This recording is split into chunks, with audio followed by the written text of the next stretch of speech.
They called him many things: menace, butcher, phantom, but the name that endured, the name whispered by frightened recruits during lonely night patrols, was one they barely dared to say aloud: the Ghost. For months, the Ghost had haunted the nation's borders. He appeared in abandoned rail yards, forgotten industrial districts, places where even the wind seemed afraid to linger. 12 officers had already disappeared trying to hunt him.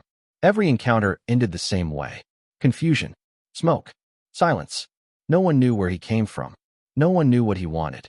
The only thing anyone knew was that he was a rebel. And in this nation, rebels were reminders of a past the government wanted everyone to forget. That was exactly why the executioner was hunting him.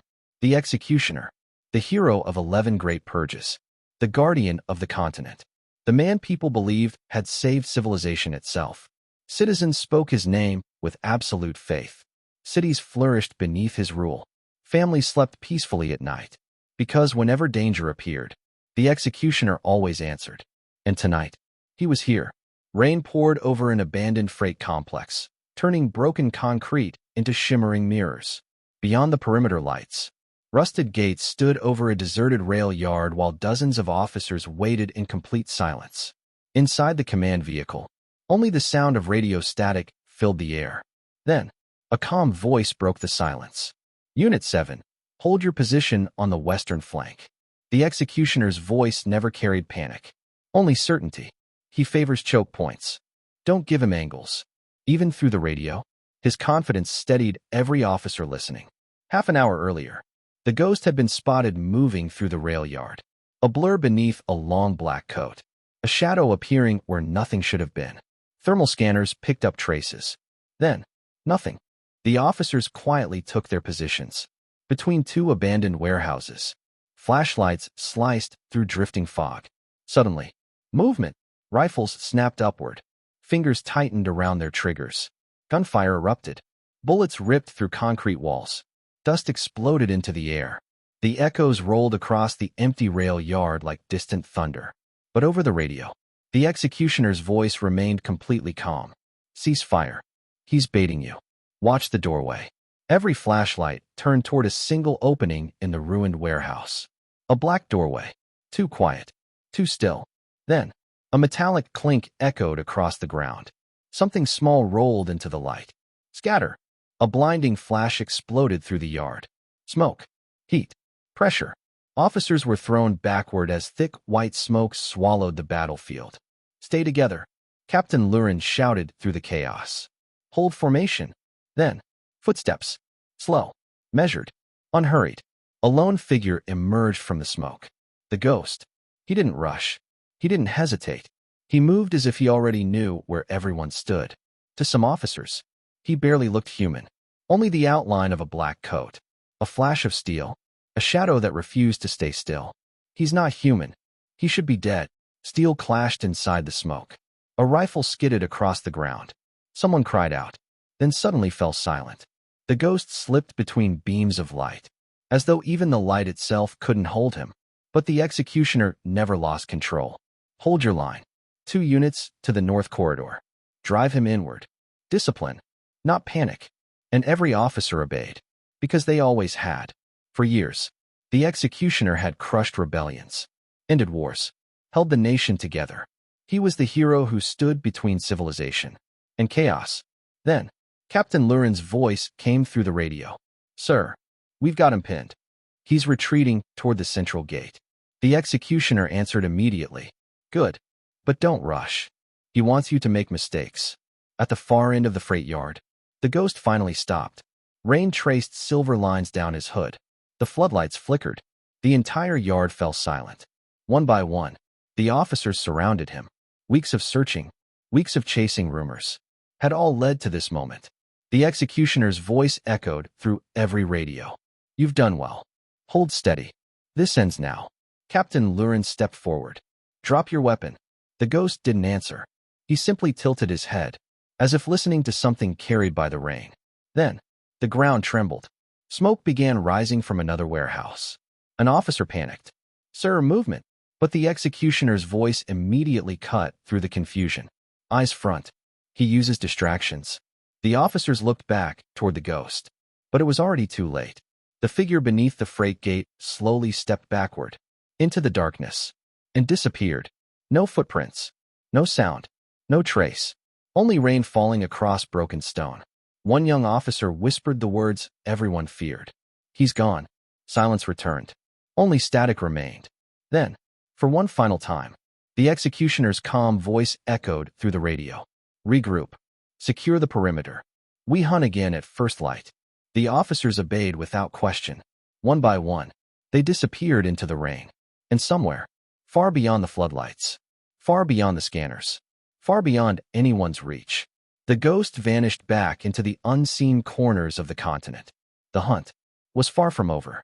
It had only just begun. Morning arrived, and with it, the capital came alive. Golden sunlight rolled across towering glass buildings and marble streets, bathing the city in a warm glow. Flags bearing the nation's crest fluttered from every balcony. Children walked to school, proudly reciting oaths of unity. Vendors opened their shops. Trains glided through the city. To everyone living here, this was the safest place in the world. And every public screen showed the same face. The executioner, Aurelion Vex. To the people, he wasn't just a military leader. He was the wall that separated peace from chaos, the man who had united an entire continent, the hero who had ended rebellions, the guardian who never stopped protecting his people. Everywhere you looked, people spoke his name with admiration. "He was at the freight ruins last night," one elderly woman said. "Protecting our boys." A young mechanic smiled proudly. "My cousin serves under him. He says Aurelion never sleeps. He carries this entire nation on his back." Someone quietly whispered, "I heard the ghost escaped." The conversation fell silent. Then a shopkeeper simply smiled. "If anyone can stop that thing, it's Aurelion." By midday, the government plaza was overflowing. Thousands of citizens gathered beneath towering white banners. News cameras hovered above the crowd.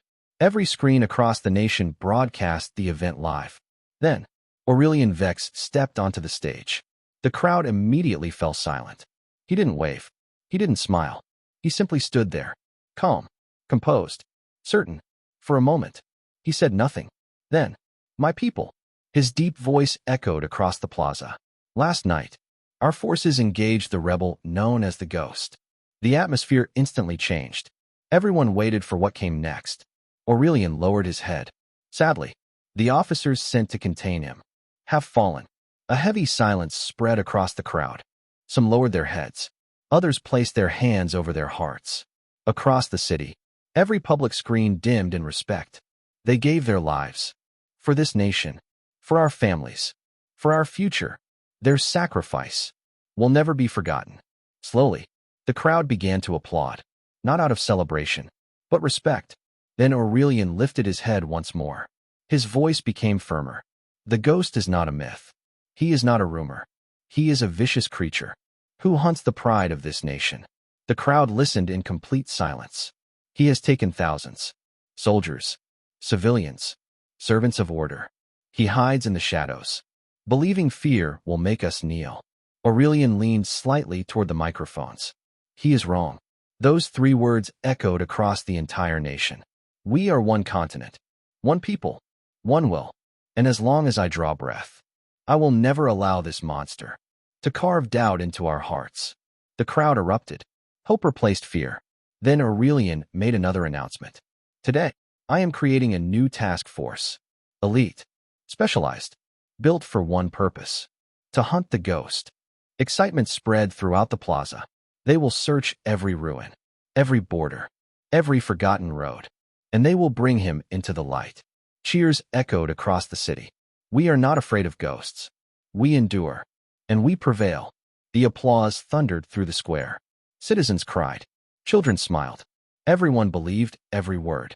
Then, Aurelion raised one hand. The crowd immediately fell silent. "Today, you will meet the people leading this hunt." One by one, officers stepped onto the stage, each introduced as heroes of the nation. Captain Izira Halvern, Captain Marius Kalden, Captain Ulay Raston, Captain Selka Varn, Captain Orenvale. Every name was met with applause. Every officer was celebrated as another protector of the nation. Then, Aurelion paused. "And finally, Special Unit, Delta, The entire plaza held its breath. This unit will go where no one else can, and it will be led by my greatest student. A young man stepped into the sunlight. Arctan Valeon. Tall, disciplined. His silver-trimmed uniform marked him as one of the nation's elite. The crowd exploded with excitement. Children shouted his name. Veterans saluted. Citizens cheered as though another hero had been born. Arctan bowed respectfully, then stepped toward the microphone. My fellow citizens, I stand before you, not as a symbol, but as your shield. The cheering faded. I grew up in the world Aurelion Vex created. I walked the safe streets he protected. Everything I am, I owe to this nation. His voice never shook. The ghost believes fear is strength. He believes he can strike our homes and disappear. Arctan's eyes hardened. He will not disappear from me. The crowd erupted once again. I will hunt him. I will protect your children, your homes, your future. We do not run from monsters. We face them. Together. The plaza shook with applause. Then, Aurelion stepped beside him.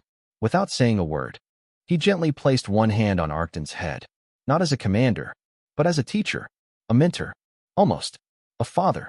The cameras captured the moment. Arctan, head bowed in respect. Aurelion, proudly standing behind him.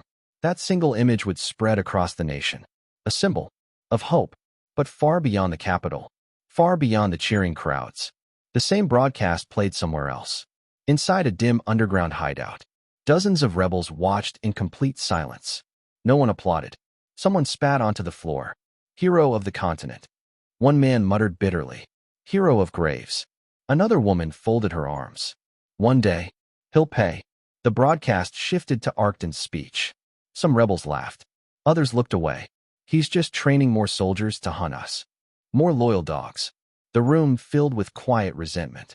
Then, someone asked a different question. What about the ghost? The room immediately fell silent. No one had an answer. I heard he destroyed an entire border convoy. They say he was at the freight yard last night. But nobody saw his face. Nobody ever does. A younger rebel looked around the room. Has anyone actually met him? No one spoke. Finally, one woman quietly answered. He's not one of us. He never comes to our meetings. He never asks for help. Someone muttered. Good.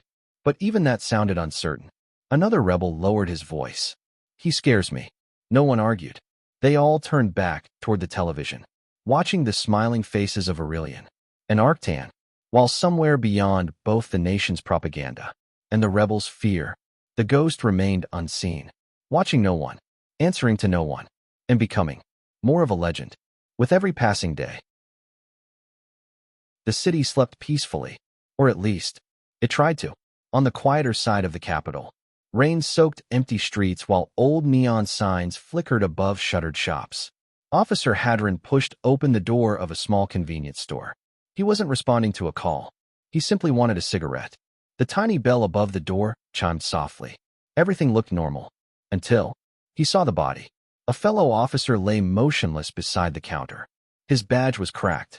His radio still clutched tightly in his hand. His eyes still stared at the ceiling. Hadron's blood ran cold. He slowly drew his weapon. Then, the lights exploded. Glass rained from the ceiling as darkness swallowed the entire store. Panic took over. Ghost. His trembling voice barely reached his radio. Officer down. Convenience store. I need. A sound. Right behind him. Too close. Something moved. Fast. The radio slipped from his hand. Then, silence. By the time anyone arrived, the ghost was already gone, vanishing into the night once again. But this time, he wasn't running blindly. He knew exactly where he was going.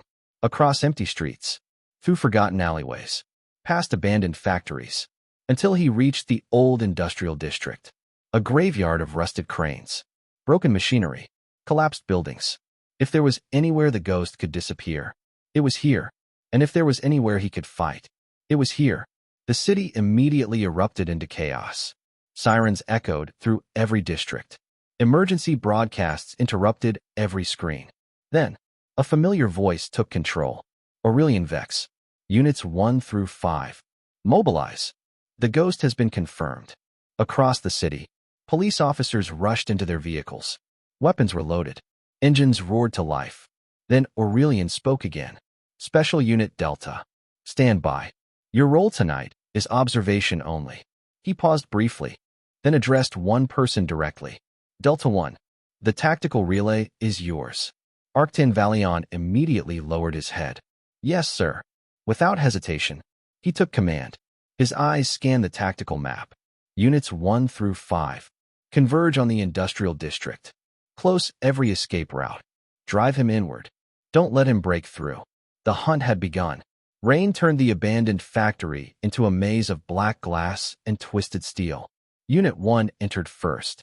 Every footstep echoed through empty corridors. Rust covered the walls. Oil stained the floors. Even the air felt heavy. One officer glanced at the thermal scanner. Nothing. I can't lock onto him. Arctan's voice echoed through their radios. Hold formation. He'll come to you. Then, a rusted can rolled across the floor.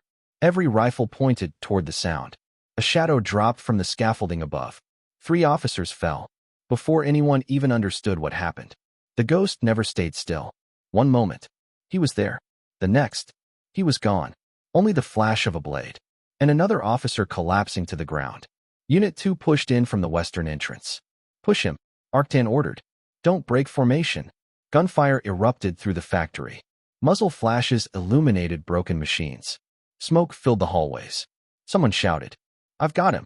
Then, nothing. Their voice disappeared. When Unit 3 arrived, they found only blood. No bodies. No ghost. Just silence. Eyes up, Arctan shouted. He doubles back. He always doubles back. A flashlight caught the edge of a black coat. Then, it vanished again. An officer turned. He's behind. The sentence never finished. Unit 4 sealed the northern corridor. Every movement followed Arctan's orders perfectly. Disciplined. Organized. Precise. It didn't matter. The ghost never fought an army. He dismantled one. Piece by piece. One wounded officer crawled desperately toward his rifle. Just before reaching it, something dragged the weapon into the darkness. He never even saw who took it. Unit 5 entered last. Fear had already spread through every radio channel. Delta 1. Captain Orange shouted. He's tearing through us. Arctan refused to panic. Hold your ground. Reinforcements are coming. Do not scatter. They listened. They stood shoulder to shoulder beneath the rusted beams. For one brief moment, it looked like they might survive. Then, every light in the factory exploded. Darkness. Gunfire erupted in every direction. One officer fired wildly, only to realize he had shot his own teammate. That single mistake destroyed everything. Panic spread through the formation, and the ghost struck again. Unit 1 collapsed. Unit 2 disappeared. Unit 3 fell silent. Unit 4 managed only one scream. Unit 5 fought until the very end. Then, nothing. The battle was over. Not everyone was dead. Some officers still breathed. Some crawled across the floor. Some whispered desperate prayers. Arctan stared at the tactical display, unable to believe what he was seeing. His voice trembled. All remaining units. Retreat. Return to your transports. Now. The surviving officers stumbled outside. Rain washed over blood-soaked uniforms. Vehicle doors slammed shut. Engines roared. For one brief moment, they believed they had escaped. Then, the night exploded. One transport burst into flames. Then another. Then another. A chain of explosions ripped across the parking lot. Metal twisted. Glass shattered. Fire consumed everything.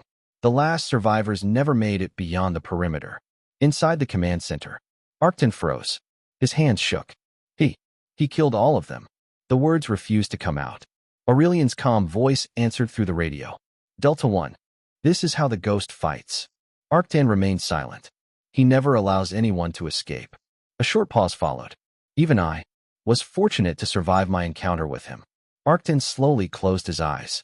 His grief hardened into resolve. His faith in Aurelion never wavered. If anything, it became even stronger. Far away from the burning factory, far beyond the reach of sirens, the ghost continued walking alone. His pace had slowed. His breathing grew heavier. Blood seeped beneath his coat. For the first time, the legendary ghost looked human. He reached an abandoned storage yard and collapsed beside a rusted shipping container. Minutes passed, maybe longer. Eventually, he forced himself back to his feet. Still alone, still wounded, still moving. Not toward the rebels, not toward allies, toward a small shop hidden between abandoned freight buildings. A crooked lantern swayed gently above the entrance. The ghost knocked twice. The door slowly opened. An old merchant stood there. He looked at the wounded man for a long moment. He didn't panic. He didn't call the authorities. He simply let out a tired sigh. You again. The ghost lowered his hood. Neither of them spoke. They didn't need to. The old merchant looked at the blood soaking through the ghost's clothes. You're hurt. The ghost said nothing. He quietly stepped inside. The door closed behind them. Before he wore the uniform. Before he became one of the nation's greatest soldiers.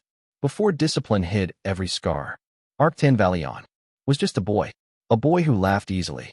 He grew up near the inner ring of the capital, where towering buildings still felt like home. His parents owned a small tailor shop. Nothing extravagant. Just a quiet little store filled with neatly pressed uniforms, jackets, and the comforting smell of clean fabric. His mother always sang while she worked. His father carefully taught him how to measure cloth. Every evening, no matter how busy life became, they always ate together. His father often smiled and told him, "Pride isn't shouting, Arctan. Pride is living with dignity." His mother would gently brush the hair from his face before adding, "And dignity begins with kindness." To Arctan, the world felt safe. He remembered sunny walks through the city, fresh bread from corner vendors, weekends spent in the central gardens, his parents laughing beside him. He believed nothing would ever change. Then, everything did. One quiet afternoon, his parents visited the Central Trust Tower to finalize a loan that would help expand their tailor shop.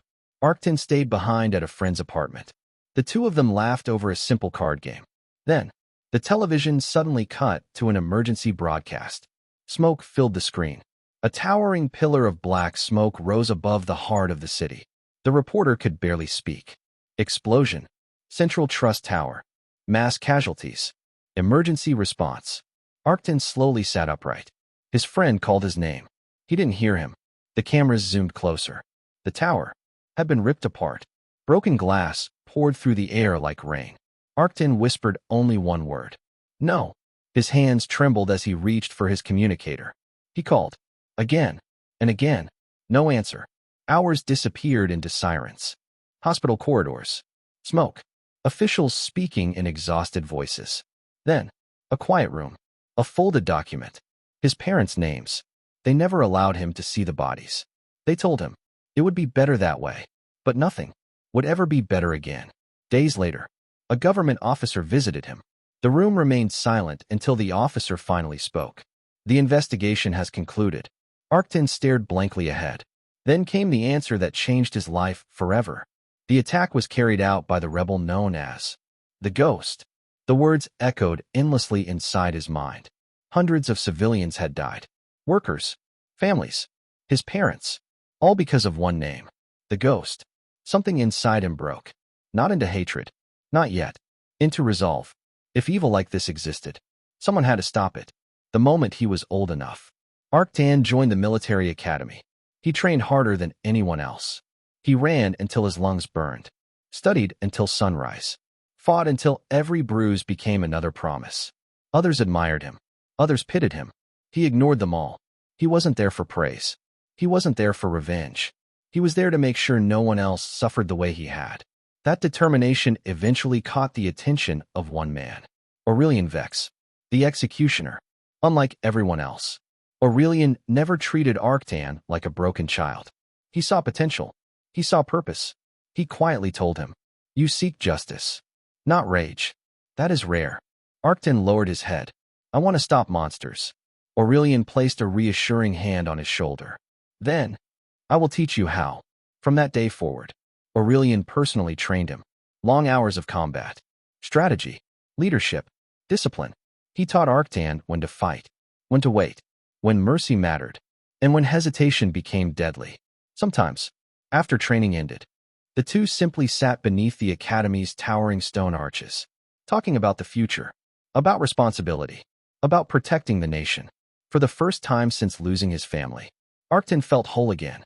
He believed his pain finally had meaning. He believed one day he would stand between innocent people and the kind of tragedy that had destroyed his childhood. He believed that hunting the ghost would finally let him put the past to rest. Meanwhile, far away from the capital, Inside a small merchant shop, a lantern burned quietly against the darkness. The old merchant carefully treated the ghost's wounds. Blood continued soaking through the bandages. The merchant sighed. You shouldn't keep doing this. You're destroying yourself. The ghost remained silent, his breathing steady, his face unreadable. The merchant continued stitching the wound. I heard the broadcasts. They're saying half a division is dead. He hesitated. They're saying, you did it. The ghost said nothing. The old man looked at him with tired eyes. You didn't have to kill them all. Some of them were only doing their jobs. The ghost finally spoke. Cold. Emotionless. They chose their side. The answer sent a chill through the room. The merchant looked at the young man sitting before him. He remembered someone very different. You've changed.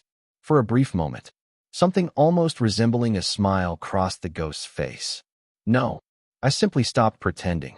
The merchant quietly placed the needle aside.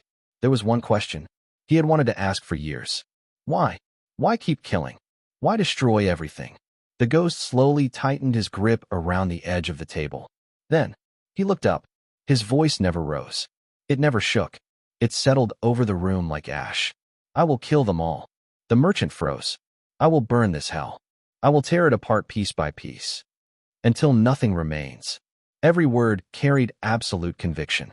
I will hunt every soldier, every loyal dog, every worshiper of that self-crowned god. Hatred filled his eyes. I will kill that bastard. And if the world burns with him, then it burns. For the first time, the merchant didn't see a wounded young man. He saw something terrifying, something hollow, something consumed by vengeance. He quietly whispered, You're becoming a monster. The ghost never argued, never defended himself. He simply answered, If that's what it takes, then let me be one. The city fell silent. Flags were lowered. Memorial ribbons lined every street. Public screens dimmed as the names of the fallen slowly appeared. Unit 1, Unit 2, Unit 3, Unit 4, Unit 5. The men who died inside the abandoned factory were honored as heroes. But among the rows of empty helmets, one man couldn't bring himself to mourn. Arctan Valeon stood perfectly still, his hands locked behind his back, his jaw clenched, his eyes fixed on the memorial. He didn't cry. He couldn't. Grief felt like iron wrapped around his chest. He had watched them die. He had listened as every transmission faded into silence. He should have been there. At that moment, Arctan made a decision. He would never command from behind a screen again. He would hunt the ghost himself. The very next morning, he gathered Delta Squad. Nobody asked questions. Nobody hesitated. Every face carried the same exhaustion, the same anger, the same determination. Arctan looked at them. We track him. We don't sleep. We don't stop. Not until he can't run anymore. Without another word, Delta saluted. The hunt began. For days, they searched every forgotten corner of the city. Abandoned warehouses, underground tunnels, old docks, hidden alleys. They questioned informants, raided abandoned buildings, followed every rumor they could find. But every trail ended the same way. A shadow, a footprint, a story about a man who had already disappeared. Until they found a small shop hidden between abandoned freight lots. A place almost forgotten by the city. Arctan stepped inside first. The old merchant froze. The moment he saw Delta's uniforms, he already understood why they had come. Without speaking, Arctan placed a blurry surveillance photograph onto the counter. A hooded figure. The ghost. You know him. It wasn't a question. The merchant lowered his eyes. After a long silence, he nodded. He was here. A few days ago. He was wounded. I treated him. Arctan's expression hardened. Where did he go? The old man shook his head. I don't know. Arctan asked again. This time, his voice was sharper. Where did he go? The merchant's hands trembled. I don't know. He never tells me. He comes, and he leaves. Nobody can keep him still. Suddenly, Arctan slammed his fist onto the counter. The old lantern rattled. You helped him. You gave shelter to the man who murdered my soldiers. The merchant flinched. He would have died. I've known him for years. Long before he became this. But Arctan refused to listen. You still helped him. The room fell silent. Every Delta soldier watched without speaking. The merchant slowly stepped backward. Please. I never told him anything. Before he could finish, Arctan grabbed him by the collar and slammed him against the wall. You kept that monster alive. The merchant struggled to breathe. He wasn't always. The sentence ended with another strike. Not wild, not furious, controlled, deliberate. Blood slowly dripped onto the wooden floor. Arctan stared into the old man's eyes. Where is he? I don't know. Another blow. He killed my men. He slaughtered hundreds. And you let him walk away. The merchant barely managed to whisper. I didn't help him. Because he was the ghost. I helped him. Because someone still needed to remember how to be human. For just a moment, Arctan hesitated. Only for a second. Then, his expression hardened once again. You chose your side. The room became silent. The last thing anyone heard was the merchant's final breath. By morning, every screen across the nation displayed the same headline. Ally of the Ghost executed for treason. News channels praised the decision. The ghost has lost another hiding place. Justice has been served. Across the city, people nodded in agreement. He protected a monster. He deserved it. At least Arctan finished the job. Most people accepted the story without question. Only a few quietly wondered who the old merchant had been before the nation called him a traitor. Their questions never appeared on television. Far beneath the city, the rebels watched the same broadcast. Nobody spoke. Nobody argued. One woman quietly covered her mouth. That's Torin, the old shopkeeper. Another man lowered his head. He fixed our radios. Fed people who had nothing. Helped anyone who knocked on his door. None of them knew that Torin had ever helped the ghost. But they all knew. He didn't deserve to die. There were no memorials. No speeches. No flags. Only silent grief. Meanwhile, far beyond the city's lights, a lone figure moved through the darkness. The ghost. When he learned what had happened, even the night seemed to stop breathing. The capital refused to sleep. Police patrols doubled. Floodlights washed over every alley. Drones circled endlessly above the rooftops. Everyone whispered the same thing. Would the ghost come? Then, a streetlight suddenly went dark. A shopkeeper looked up. He never saw the figure behind him. His body hit the pavement before he could scream. Two nearby officers rushed toward the sound. They saw only one thing. A hood. A long black coat. The ghost. One officer managed to reach his radio. Then, gunfire erupted. The ghost didn't fight like a man. He moved without hesitation. Without mercy. A blur beneath broken streetlights. A shadow appearing wherever fear already existed. People screamed. Officers fell. Civilians rushed from nearby buildings, only to collapse moments later. There was no pattern, no warning. Anyone caught in his path died. For the first time, the ghost wasn't hiding anymore. He wanted the city to see him. Emergency broadcasts interrupted every television. Police alerts filled every screen. Then, without warning, the signal changed. Static swallowed the image. A new face appeared. The ghost. His features remained hidden beneath darkness. But his voice reached the entire nation. You will pay for this. Silence spread across the country. You call me a monster. Then I'll show you what a monster truly is. Behind him, sirens echoed through the burning city. This is a declaration of war. Then, he addressed someone unexpected. The rebels. I never fought beside you. I never called you allies. The underground hideout fell completely silent. But they killed a man who still remembered how to see people instead of enemies. His voice grew colder. For that, I'll tear their kingdom apart. He gave the rebels one choice. Keep hiding, or hunt these bastards with me. A long pause followed. But if you stand in my way, I'm coming for you too. Then, his gaze shifted one final time, toward the man the nation worshipped. And you, oh so great hero. His lips curled into an empty smile. Stop sending your dogs. Come here yourself. Don't run from me anymore. The broadcast ended. Screens returned to emergency coverage. Sirens. Smoke. Panic. But the nightmare wasn't over. The ghost didn't disappear. He kept walking. Street after street. Every place he passed became another battlefield. Glass exploded. Buildings echoed with gunfire. The city itself became a war zone. For the first time, the ghost wasn't hiding in the shadows. He wanted everyone to understand. This was no longer a hunt. It was a reckoning. And the nation finally realized the monster they feared had stepped into the light. Just when everyone believed the ghost had become unstoppable, the nation's greatest hero finally made his move. As dawn broke over the capital, every television screen across the country suddenly came to life. Standing before millions was the executioner himself, Aurelion Vex. His coat still carried dust from yesterday's battle, while dried blood stained his sleeves.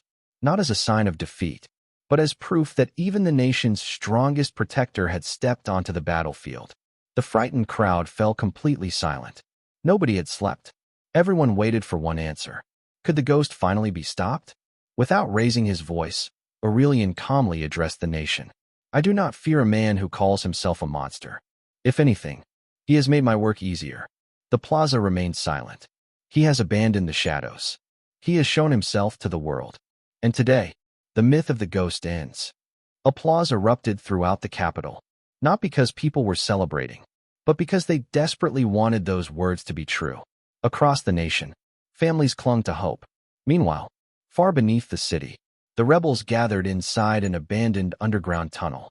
Normally they argued. Today, nobody knew what to say. One man finally broke the silence.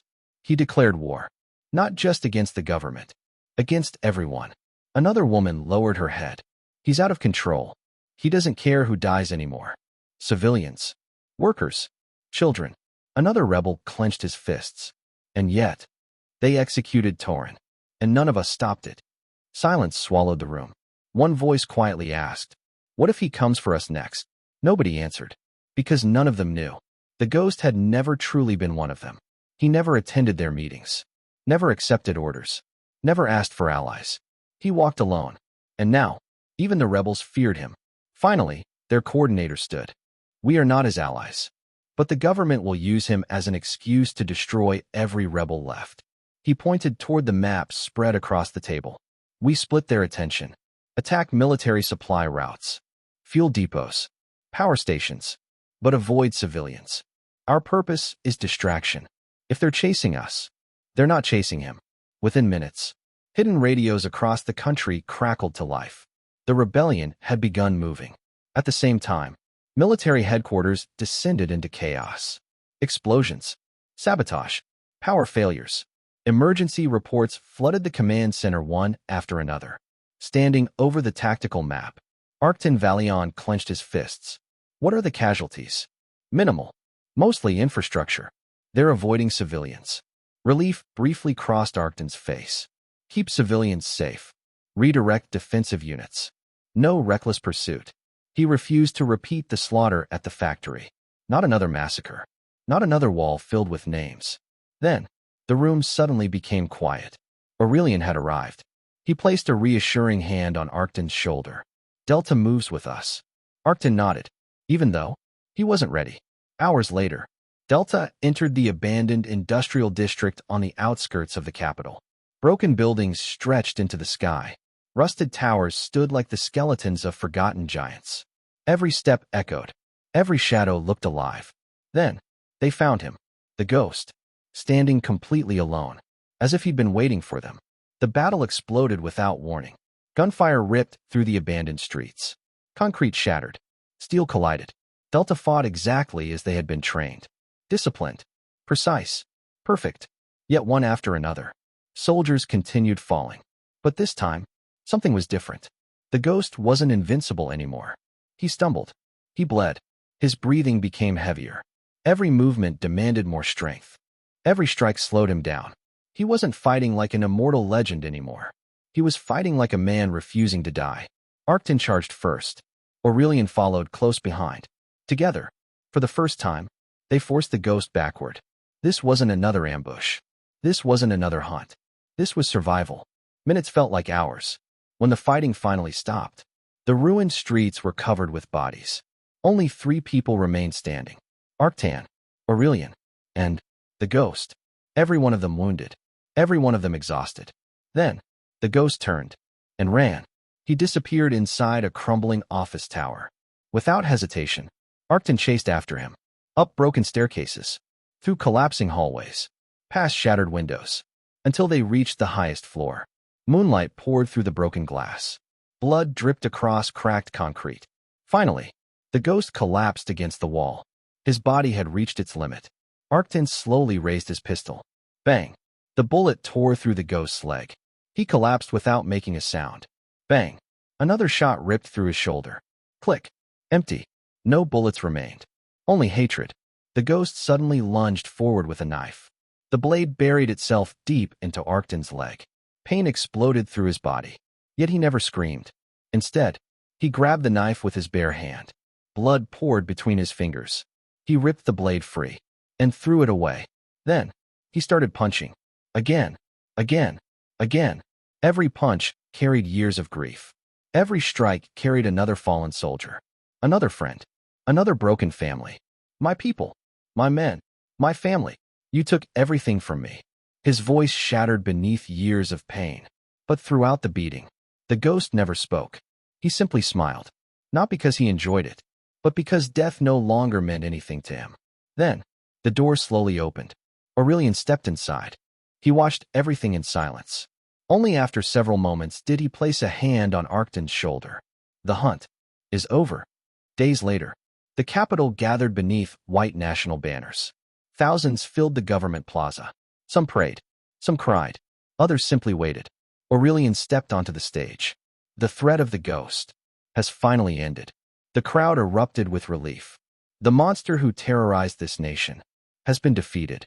He lowered his head, but victory demanded sacrifice.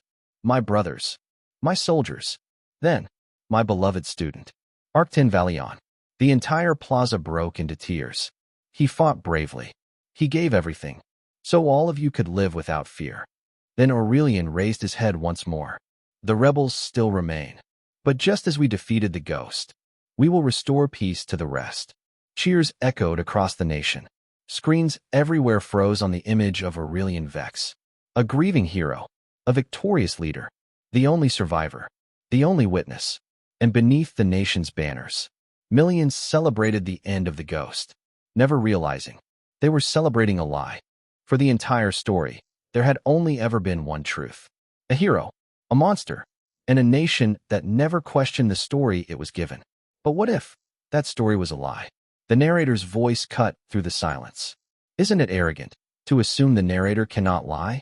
Even gods twist the truth, sometimes for order, sometimes for pleasure. So instead of following the light, let's look into the abyss. The story rewinds to the moment that changed everything. Inside the ruined building, Arctan stood over the ghost, punching him again and again and again. Blood splattered across the broken floor. Every punch carried the grief of his fallen comrades. Every blow carried the hatred of a man who believed he was delivering justice. Yet despite everything, the ghost never screamed. Instead, he laughed, a dry, broken, hopeless laugh. Then, through blood-covered lips, he quietly asked, "Your family, were they soldiers?" The question caught Arctan completely off guard. He glared at him. No, they were civilians. For a brief moment, the ghost went silent.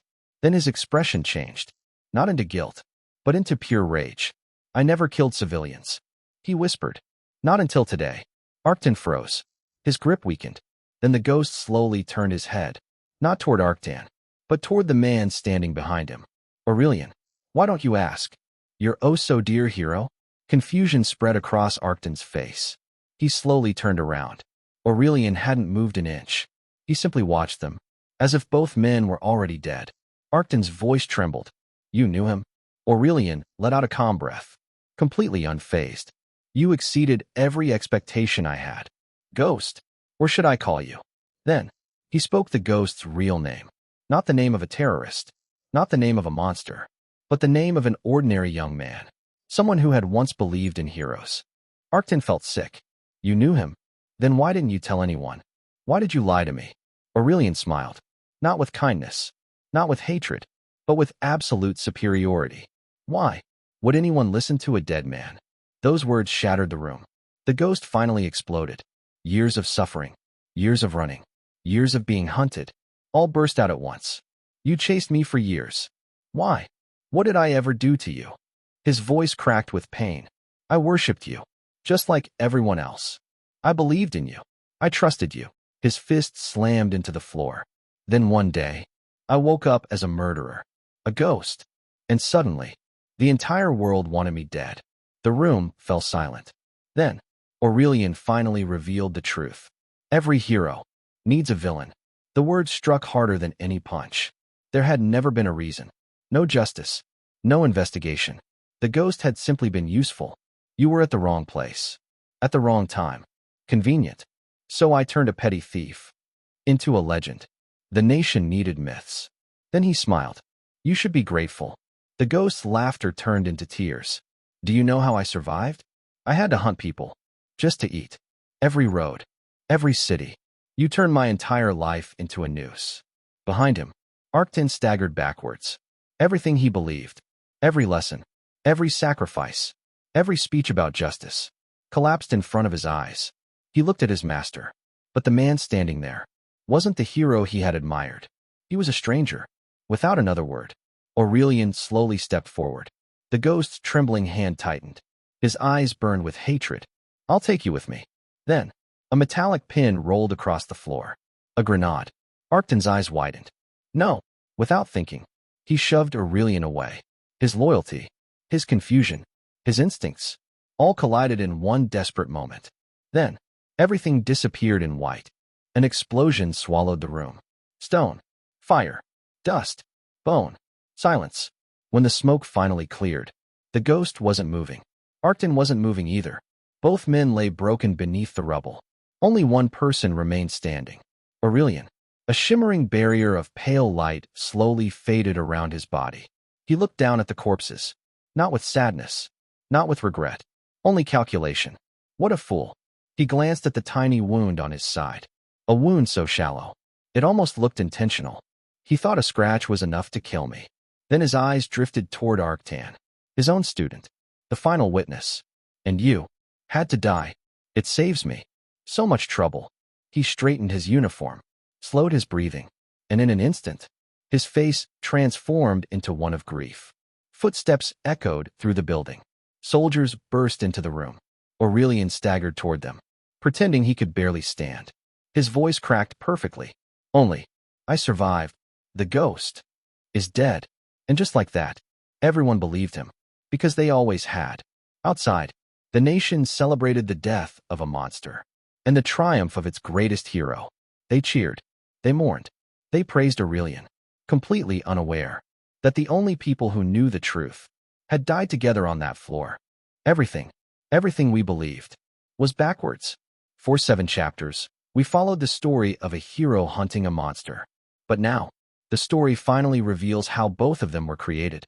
Before there was the executioner, before there was the ghost, there were only 2 ordinary people. And the first was Aurelion. Long before the world worshipped his name, he was simply the son of an honest man. His father believed ordinary people kept society alive. He believed service was honor.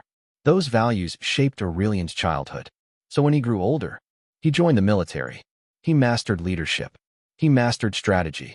And more importantly, he learned how easily people followed someone who sounded certain. Then, everything changed. One winter evening, his father was executed. The charge: treason. The government claimed he had helped rebels, claimed he had betrayed the nation. But Aurelion refused to believe it. He searched through reports, court records, military documents. Every answer led nowhere, until he uncovered the truth. His father hadn't been guilty. He had simply been convenient. A powerful official needed someone to blame, someone expendable, a scapegoat. From that day onward, Aurelion stopped believing justice mattered. If the world demanded villains, then he decided he would choose who those villains were. The first man he ever killed was the official responsible for his father's death. But instead of becoming a criminal, the nation praised him. They called him courageous. They called him righteous. They called him a hero. And in that moment, Aurelion discovered something terrifying. Being right wasn't important. Being necessary was. From then on, he climbed higher. Politics, military, power. Every obstacle disappeared. Every rival died. Every victory made him more beloved. Eventually, he stopped serving the nation. The nation began serving him. Then, he perfected the system. Whenever people needed hope, he created fear.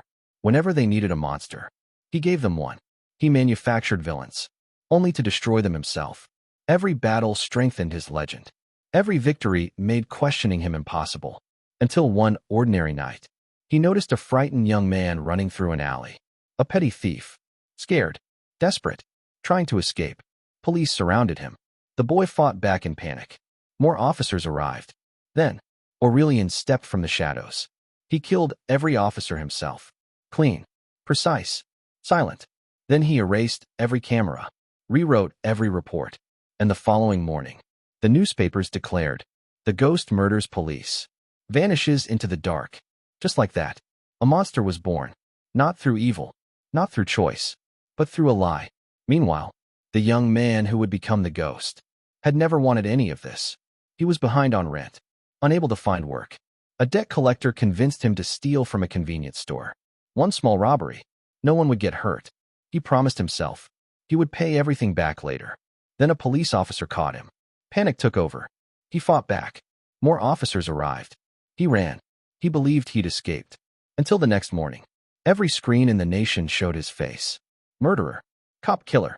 Traitor. His entire life collapsed overnight. He ran to his friend's house.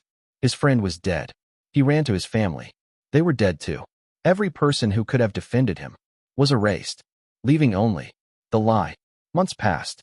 He survived however he could, sleeping in abandoned buildings, hiding in alleys, running from soldiers who never stopped hunting him. Then, just when he thought life couldn't become worse, he walked into a bank. It was supposed to be his last chance. Enough money to disappear forever. Instead, an explosion ripped through the building. Hundreds died. He barely crawled out alive. By nightfall, the headlines were already written. Ghost slaughters civilians in bank massacre. Another crime he never committed. Another lie the nation accepted without question. No matter what he did, the outcome never changed. When he spared people, the reports claimed he murdered them. When he ran away, they said he attacked. Truth no longer mattered. Only the story people wanted to believe. Eventually, his body gave out. Broken, starving, bleeding. He collapsed in an alley, certain he would never wake again. But when he opened his eyes, he wasn't in a prison. He wasn't surrounded by soldiers. He was lying inside a small workshop. An old man quietly prepared tea. No fear, no hatred, no weapons, only kindness. You're awake. Good. I found you before the rain did. The ghost immediately became defensive. The old man simply smiled. If I wanted you dead, you wouldn't have woken up. He treated his wounds, fed him, never once asked for anything in return. You know who I am? The ghost asked. Yes. But tonight, you're just someone who needed help. In a world that hunted him, the old merchant became the closest thing he had left to home. And while those two lives quietly crossed below the city, far above them, Aurelion continued shaping history. He built secret weapons, created new task forces, manufactured wars, raised loyal soldiers, until one day, he found a gifted young cadet, disciplined, loyal, driven, Arctan Valeon. Whether Arctan became the next hero or the next villain never mattered, because to Aurelion, people were never individuals, only pieces on a board. And with that, the final truth finally came into focus. The nation was never built on justice. It was built on stories. One hero, one monster, and one lie, so carefully told that an entire civilization chose to believe it. And that was the birth of the hero and the monster.